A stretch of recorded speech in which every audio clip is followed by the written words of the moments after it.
Hi, Homeworthy. Welcome to our house in upstate New York. I'm Katie Ritter. I'm Peter Pennoyer. Come on in and let us show you around.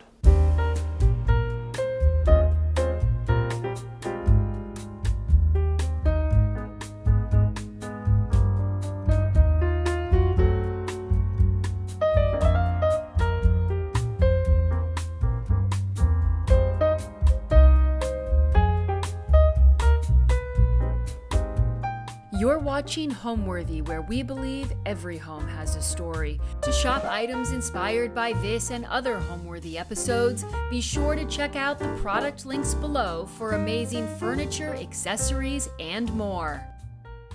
I am Katie Ritter, and I am a New York City-based decorator, and we are in Millbrook, New York, in our house. I'm Peter Pennoyer. I'm an architect, and I happen to be Katie's husband and the designer of this house. So we are on a mere 6.5 acres, which is a small plot for Millbrook, but we're surrounded by almost 1,500 acres of a wildlife preserve, which is why we occasionally get visited by bears and other strange animals. And we're really happy to be in this rural setting, and Katie's civilized it with a garden. So once we decided to build a house in Millbrook, Peter was busy working on his plans for the house, and I was busy with a garden surrounding the house. When we moved here, we raised the house that was existing, and so there was nothing.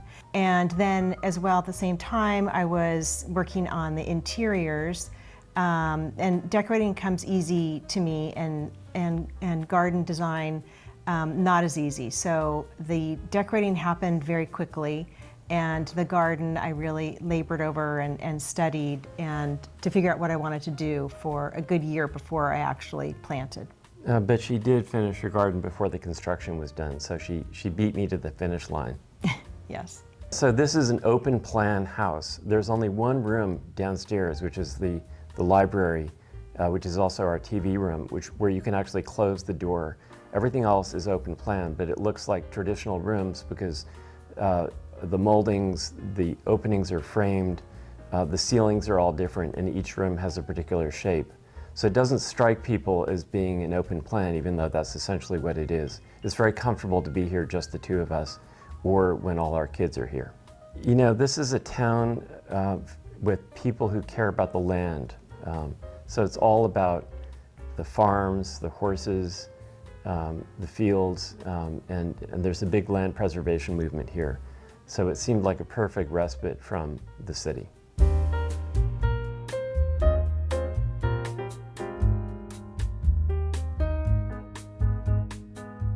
This is our entry hall, and I'm going to dive in as the architect by asking you to look up, come into the middle and look up at the ceiling.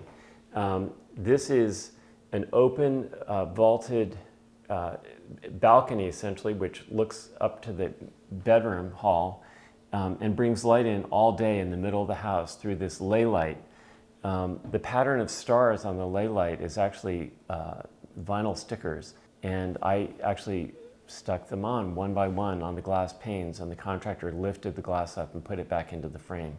So that was a really special, almost arts and crafts project, which most people think is paint, but it's an interesting pattern. And we also have lighting behind that window in the ceiling so that at night it bathes the whole space in light. So I love purple, and I rarely get to use purple, so voila, my purple floor. And we then wanted a little bit of seating in the front entry, so I have a little settee there. I loved needlepoint, so I've made all these pillows. Everywhere throughout the house, you'll see a lot of needlepoint. It's what I do. And then here we have, this changes week by week. It's not quite dahlia season.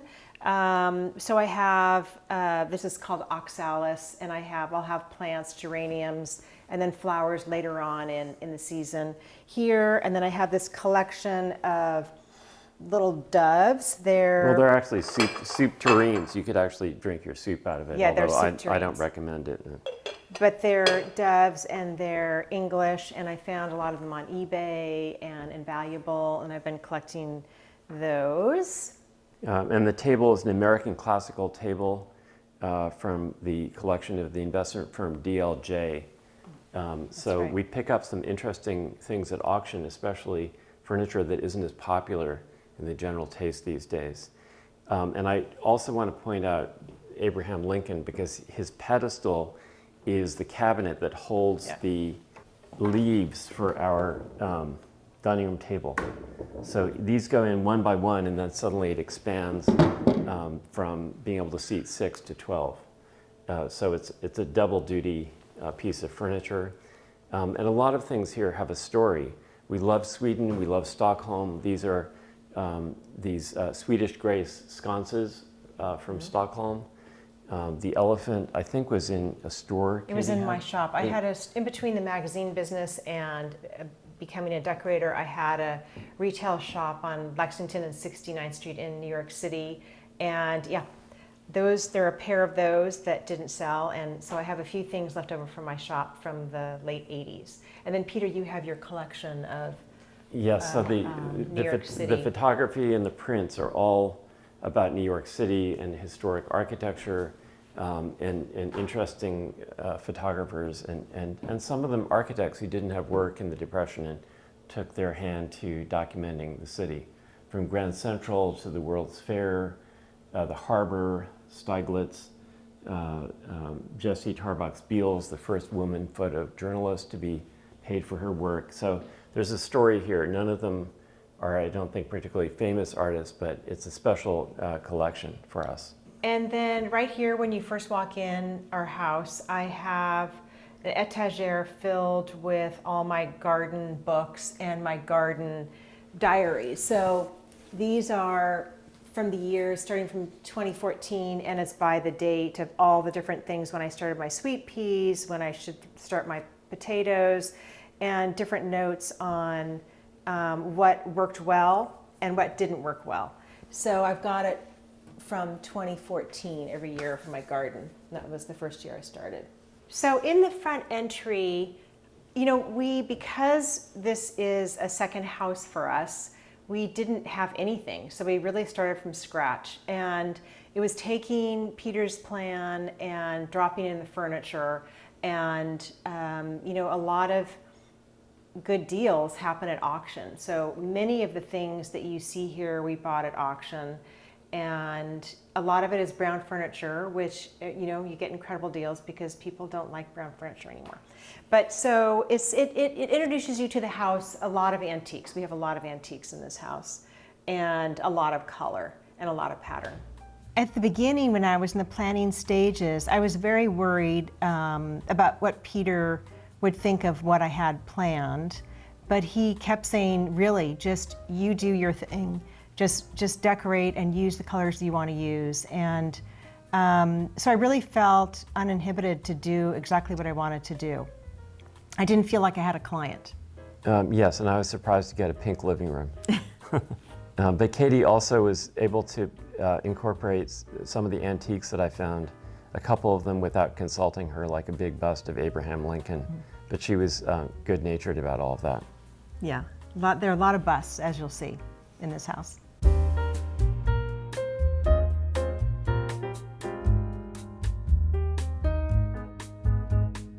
Right off our entry, we have a little powder room, and the vanities, actually, architects shouldn't admit mistakes, but I ordered a vanity that was too big for a little powder room in New York City, so I paid the client for it, and here it is. It's a Tiffany lamp, and Katie? And I have a wallpaper and fabric line, which is about 12 years old, and every year I add, 5 or 6 different patterns.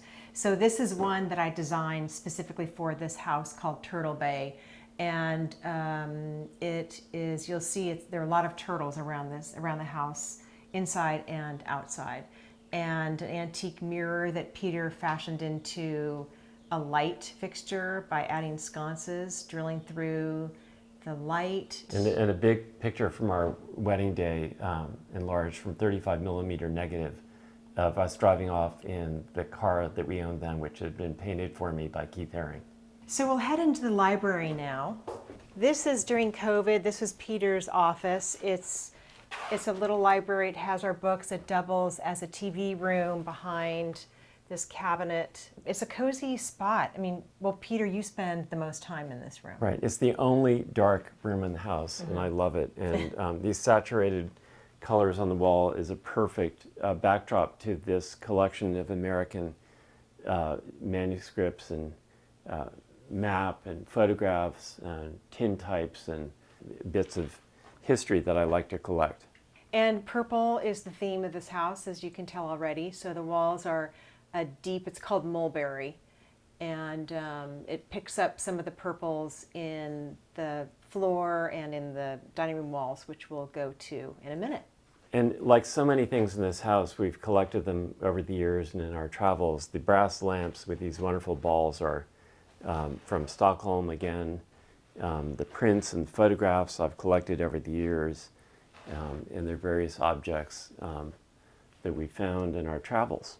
The window treatments, a lot of the things we have in this house are Swedish influence, like Peter was telling you about the sconces in the front entry. This is a Swedish fabric from Jobs Hand Truck, is a company in Sweden. But this is a classic Swedish design. Joseph Frank was the big influencer in Stockholm, and I'm sure Jobs Hand Truck, that designer, was influenced by Joseph Frank. And then more needlepoint and... well, that's Katie. That's your needlepoint. Katie's needle-pointed pillows all over the house. Yeah. So if you look out the window, I love having fresh flowers during the season, which is, branches in April and May, peonies in May and June, and then many flowers in August, September, October, including dahlias. So out here I have, maybe 100 peonies. They're mostly three varieties. They're very fragrant. Above them are crabapple trees. But that's really a place where I pick my peonies in May. You may not be able to see this, but the glass is imperfect. It has waves in it. Mm-hmm. It looks like glass from the 18th century, and it's insulated, so it's environmentally, performing, but it distorts a little bit, and that was intentional. This is a restoration product that's used on historic preservation, which we love. So I've been interested in historic American architecture since the beginning of my career, and I've been lucky to work with wonderful partners, one of whom helped me design this house, Gregory Gilmartin. And this is really a confluence of Greek Revival, Latrobe, and all sorts of other architects who've influenced my firm's work over the years. But it is a distinctly American house. The other thing is, even though it looks historic, in fact, some visitors think it's been here for a long time, which I take as a compliment. Mm-hmm. It's technically very advanced. Our electric bill is very low because we have special insulation and other environmental features. So even though it looks like it might have been here for 100 years, it really is a newfangled thing. We're stepping into the living room from our entry, and you'll notice that we don't have doors. Instead, Katie put in these curtains, which keep the space open but give it some definition. And it adds some softness to the room. It also, I have them flanking on this is facing east and west, and it's just nice to have more fabric in this room. But I started it with this antique Ushak carpet that belonged to Dodie Rosecrans, actually someone I worked with at House and Garden in the 80s. It was from her house in San Francisco. So a few things that are important to me is my grandmother's settee, actually my great-grandmother's settee from her house called Steen Valachi, further up on the Hudson River. And we have, a seating area here and a seating area facing north. And it's just a cozy spot. I mean, it took a while to figure out, how we were going to use this room because it's very long and it opens up to the dining room, which we'll go into next. But in the winter, we have fires, a lot of fires. We play games in here. The kids tend to come more in the winter for some reason. So this is really our gathering spot, and it's just a very comfortable room. The walls are, it's a pink tea paper from de Gournay, and the valance up here is an embroidery from Penn and Fletcher. It's a embroidery shop in New York that I've worked with for years, and Ernie Smith is the owner, and he's just very clever. So I was lucky to get that detail in this room. And then a lot of upholstery and antiques. And just collections from everywhere. This chair I had in 1984, and my client who owned the Mark Hotel at that time loved it so much that she made it the model for all the chairs in the first restaurant that we designed at the Mark. It's no longer there. That was a long time ago, but this is, and Katie, for instance, this lampshade, didn't you find that as a scarf in some thrift shop? And I found it in Hawaii. It was actually a bullet-ridden fabric shop in downtown Kona. It had literally bullet holes in it. It was going out of business, and it's a pink rayon fabric, and I really love details, and lampshades are very important to me, and I like finding vintage textiles and coming up with unusual shaped lampshades and unusual trims. Katie and I love sculpture, and if you look around the house, you'll see a dozen birds. Our favorite one is this American eagle, which is very early. It's late 18th century, and another auction find. And it really draws your eye up to the height of the ceiling. This is City Hall. We bought this at Bukowski's in Stockholm. And it's just such a pretty painting, I think, with everything against the pink walls. This is called The Spirit of America, and she's sitting on this mammoth pedestal that's actually a cabinet where we keep some of the dinnerware. And we also have this, our friend Petunia, the taxidermied skunk, and busts of my father and his twin sister made in 1925 on the mantelpiece. My favorite room in the house is this living room. I get up very early, and I sit over there in the window, and I have my big cappuccino, and I'll needlepoint for 15 or 20 minutes in the morning. And it's quiet in the house, and it's just having that the 12-foot ceilings is, it's such a luxury having that height, and it's so, we live in New York City, so the light quality in here is really incredible. As I said before, having all the exposures, you really see every direction, and it's just a very pleasant room to be in. Stepping into the dining room, we have these two curiosity cabinets that are built in, flanking the arch which comes between the living room and the dining room. And we have a plaque from the Dachshund Club of America in 1912. We have medallions, we have glass, we have all sorts of objects. I'm going to point out two things. One, in my office we do 3D printing. This is a model we printed of one of them in the office. This is also a printed model of the doorknob design for the second floor and the final doorknob. So this is a little group of things from my office. My favorite object of all is this amazing alligator that was carved from a whalebone by a sailor on a whaling ship in New Bedford, Massachusetts in the 1850s. The architecture of the dining room is different because, unlike all the other rooms which are squares or rectangles, this one has two bowed walls. One is a bay window that looks out towards the lake and the porch, and the other is the bow that heads you towards the kitchen. So it has an interesting and unusual shape. It's a carved glass sculpture from Mexico, and his name is Feliciano Bajar. And I don't know how I stumbled upon him, but I did. And I've been buying him for about 10 years now. And for a while I was buying one for every client that I had. And this one we bought at auction in Chicago. I don't know, I was not paying attention when it came to my own project. but we got it here, and I didn't realize it was going to be this big. Did you? It's huge. But I was imagining they normally are about 24 inches in diameter.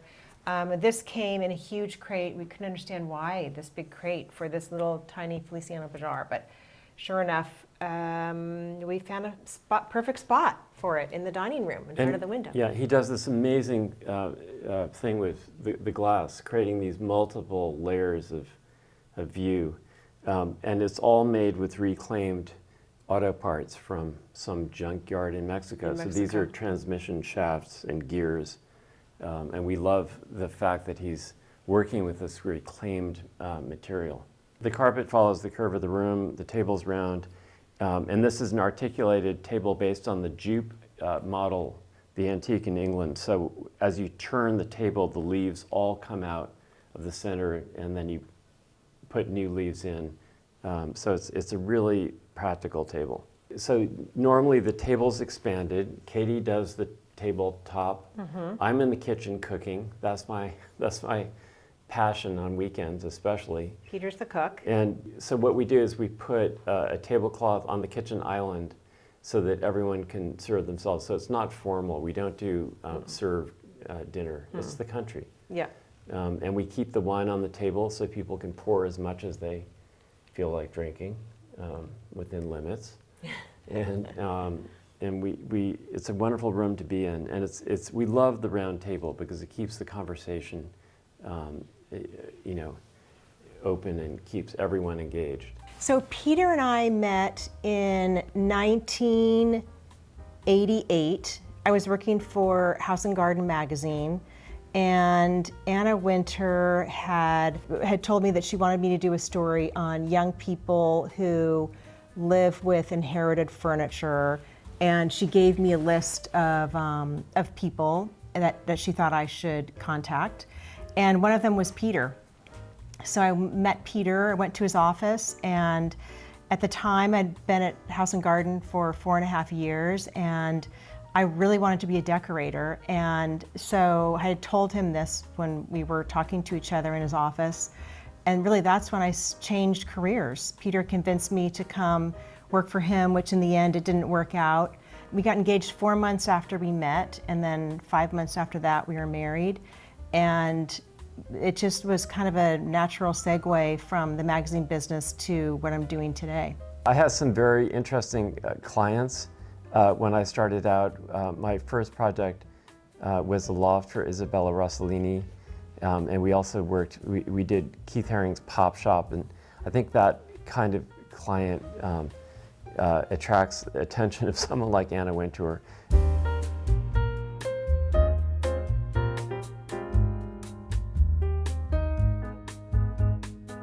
Okay, coming into the kitchen now. I like to design kitchens so that the cook has the cooking area and everyone else can enjoy being there without being under your feet. And the island is, typical in some ways, but from working on restaurants, I learned that it's really great, if you're for the efficiency of cooking, comfort, to have all the pots and pans and everything at hand. So we had this étagère built with glass shelves. There's lighting built into it, and we later acquired these prototype light fixtures that happen to fit right over. Actually, they're not light fixtures, they're just glass, but they happen to fit over the uplighting. So this is really convenient. Everything lays out here, and again, having a 12-foot ceiling is also wonderful in the kitchen because all the steam and everything that goes on with cooking just floats up to the top. This wall faces west. You can see the large scale windows, which I love. And these are sculptures that I bought at the New York Botanical Garden show that they have every year, antique garden show. And they're like rubber. They were underwater at Coney Island. Yeah, Coney Island. It was the Coney Island Aquarium that was demolished, and these were salvaged. Yeah. And they're just fun sculptures. They have zero purpose. They're just fun to look at. And this is where I cut my flowers, and this is where we have breakfast. And it's a very efficient kitchen. This is our pantry right here, and it's just easy to move around. I don't like typically islands that are too big, but this one seems to work really nicely because it's multifunctional. It's got the cooking on that side, and then the cookbooks on this side, all of our storage, and an antique secretary. It's kind of a mess over here. But this is where I keep all my seeds, my vegetables, and my flower seeds. And then all my vases go in here, and it's kind of a catch-all for everything. I rarely paint kitchens a color. I guess because there's so much color, usually the rooms that are connecting to the kitchen. This color is like a buffy, neutral. Almost like a stone. Yes, like a stone color. Yeah. I mean, I have that kind of rose-colored mosaic tile backsplash, and in the frieze, I have a wallpaper, but it's pretty toned down. In designing kitchens, I like to organize all the cabinetry in an architectural frame so that the cabinets don't look like they were just delivered and put in a row. So it really becomes part of the system of paneling. So these are very ordinary mass-produced cabinets. They're not custom, but they're all flanked by symmetrical panels. And it just helps organize the kitchen, makes it feel, I'd say, cleaner and simpler. When you walk in the house, I like people to look up. In fact, sometimes I tell people to look up because we have a lay light or a window in the ceiling of the second floor that you can see from the front hall. And it's surrounded by a round opening. So it's kind of a dramatic and airy moment in the middle of the house. That's what I like people to notice. And in every single room, you see the light traveling around during the day from east to west. So you get the sunset in the living room, which actually doesn't face west because it's open. And the details are traditional, but somewhat different and more abstracted. So let's step right into the stair. So Peter had told me that because of the scale of the room, I really should have a wallpaper. And we had been traveling to Berlin, right? We're in Berlin. Yes. And there was a lot of sgraffito outside the buildings, it looks like carved stone. So you've got decoration on the outside of the building. So that's how this happened. By the way, the landing up there has the best view in the house because you can see both our pond and the lake. The stair rail Gregory designed, it's like a Chinese Chippendale pattern. And this round column is actually hollow. So if you look at it from above, it's quite something that they were able to make this curve so perfectly. I call it the Pringle. And if you look at the outside, you'll see we have sculptures of our dog on the outside of the stair. So this is the landing that Peter was talking about, and it gives you a bird's eye view of the preserved land to the north, our pond to the west, and Bonnecue Lake to the east. It's a pretty good view up here. You see my peonies, and Peter was talking about the bear. He lives somewhere over there because we have a camera on the house, and he would come. I think it was a baby bear. He comes in the fall, and we have red cushions, and he comes and he throws the red cushions all over the lawn. We finally backtracked and saw the camera, and it turns out he grabs them, chews them, and throws them all over the place. Here is another Feliciano Bajar that I just found recently in our storage room in the basement, a little baby Feliciana Bajar. So if we keep going, we can go up to our daughter's room. This is my own little curiosity table. I love collecting sea glass and rocks, and I polish things that I find on the beach. I polish this shell. So here we're back at the center of the house where we can see all four directions. And if you look down, you'll see the entry. And it creates a shelf that has marble sculptures on it.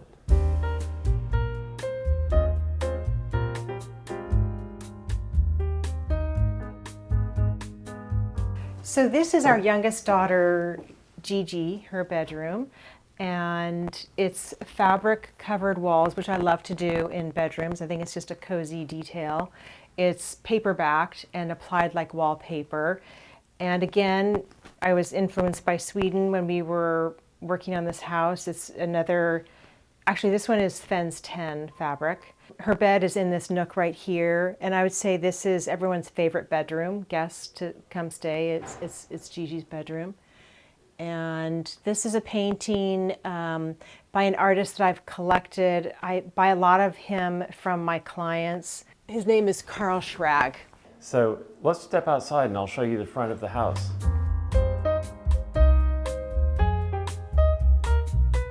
So I'll tell you a little bit about the architecture of the house. It's a clapboard house. It seems to be Greek Revival at first glance. So we have a column screen and these great sculptures, which are called Anthemion, which we designed in the office and then made a 3D model of, and they were sculpted by Hyde Park Moldings in Long Island. And then we have this Chinese Chippendale motif on the balustrade on the roof. Oh, by the way, if you hear that noise, that's our neighbor who flies gas-powered, remote-controlled airplanes. Somehow he hasn't caught on to drones, so it's just part of the background noise once a week. The colors of the house, the color of the house is a pale gray. And again, Peter said, Katie, just do your thing. And I said, okay, great. Well, I'm gonna paint because the house is very serious, wouldn't you say? Well, I mean, it's playful. It's playful too. I think it's very funny.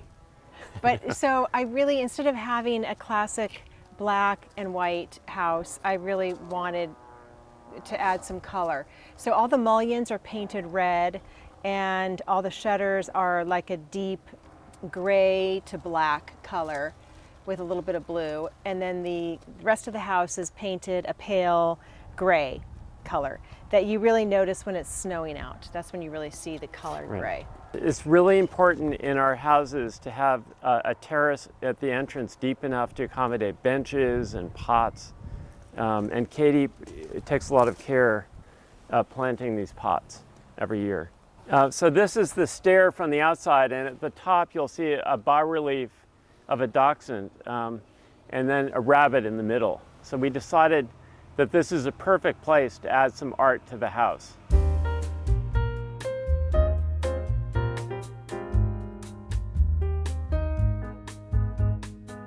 This is my garden and it's enclosed by hornbeam, and I wanted instant gratification. So when we built this house 11 years ago, we bought mature hornbeam. So all the way around the perimeter, you see hornbeam that conceals a deer fence.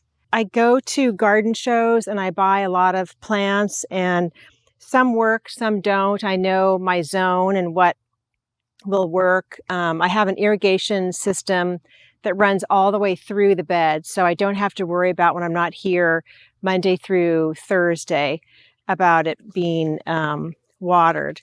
And then we have this area right here, the pergola that Peter built for me. It's just a very simple structure. We have lunch out here and we have dinner at this table.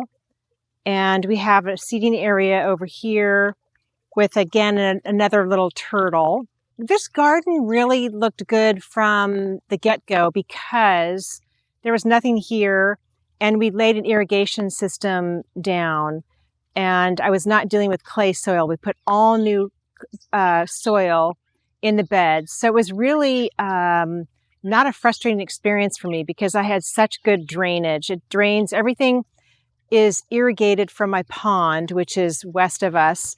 It's piped up and it flows all the way through all these beds. And then any excess water flows back into the pond.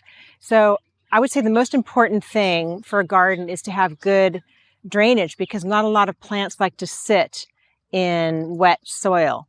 But some of my favorite plants, I discovered that lime green really pops in the garden. So over here, I have a lot of grasses that have that, that really sunny yellow. And of course, yellow and black look so good together. And I'm more and more, serious gardeners have always said, what's important is the texture. And I do, and I am finally getting that. I do understand that you want a plant that looks good 3/4 of the time of the season. That's why these grasses are so important, because it's more important to have, all this chartreuse than it is to have flowers. Millbrook is really about horses. It's a lot about the land, and it's a lot about horses. I do not ride. I was thrown off a horse many, many years ago. I grew up with horses, and I have not ridden since. So I spend all my time in this garden, and weeding and staking and planting and cutting back. Now at this point, my garden is now more about cutting back because everything has gotten so big. Of course, you have to divide, but I never learned the art of showing soil around plants. So everything runs into the next plant, but you really need to have space in between that. So I am forever staking and just cutting, and now I just pull. I've learned a lot from my books and just seeing what works and what doesn't. And this is something that Christopher Lloyd loves he was the gardener at Great Dixter in Sussex in England. And so I've taken a lot of things that he loves, and I've grown them from seed. And this is bronze fennel, which I think is very effective, the fluffiness of it against the harder edged plants below it. And then everything has a growing season, like the peonies. This is a beautiful peony that does not look so great now because we're near the end of the season. And this self-seeds, it just comes up all over, and I yank out all the ones I don't want. And I love black leafed plants. This is a dahlia called Twining After 8. I have a series of beds. I mean, it's chock full of plants that I love, and I wanted to create something just very simple in this bed. So this is like a breather before, all the chaos that goes around it. And this is where, it's so important to have different textures and colors. And you've got this kind of orangey red hydrangea, and you've got the blue Fothergilla, and these are more the shady beds over here. This is a favorite hydrangea over here. It's got very fluffy leaves. It's very soft leaves. And I bought this when it was a little stalk, and it's just, everything is really very happy here. And then if you come around here, you can see my greenhouse. All the plants that need protection in the winter, I put in my greenhouse. It's heated. Then these were about this tall when I planted them. They're fastigiate copper beech trees. This is my woodland path that leads to my cutting garden, and I've created all these beds. There was nothing here before. We put in the understory trees, the dogwood, all these beds. This isn't the height, it's all green right now, but the height of this garden, the woodland garden, is spring because everything is in bloom. All the flowering trees are in bloom. And I've got a lot of irises here that are in bloom. Really pretty much April, May, June, there was a lot of color here. And now there won't be a lot of color for the rest of the season. And then if we keep going, there is a pond right here. Everything here we planted 10 years ago, and it was all very small scale. This is a great plant called Pedicides that can be considered invasive, but I think it's so pretty with the creek. And we have a fire pit next to the pond. And then up there is my cutting garden. There was a small creek here, and Peter dug it to, I think the magic number is 19 or 20 feet. So we dug the pond and expanded it. It's spring fed, but the pond is what feeds all my garden, all the woodland garden and my cutting garden up here. Frank Cabot has an incredible garden not too far from here in Cold Spring, and I went one winter day and he had a pond like mine, And he had birch trees that from one direction reflected perfectly in the water. So that's why I planted all these birch right here. And from the other direction at the certain times of days, you get this beautiful reflection of the white birch in the water. And then all this land is protected land. It was one family and they gave it to the DLC, Dutchess Land Conservancy, and so everything is protected, which is incredible. We're so lucky. So it's a little messy in here. I have my cucumbers and my peas and my peppers. These are potatoes, and then of course my dahlias, my rhubarb, all the way back, my dahlias.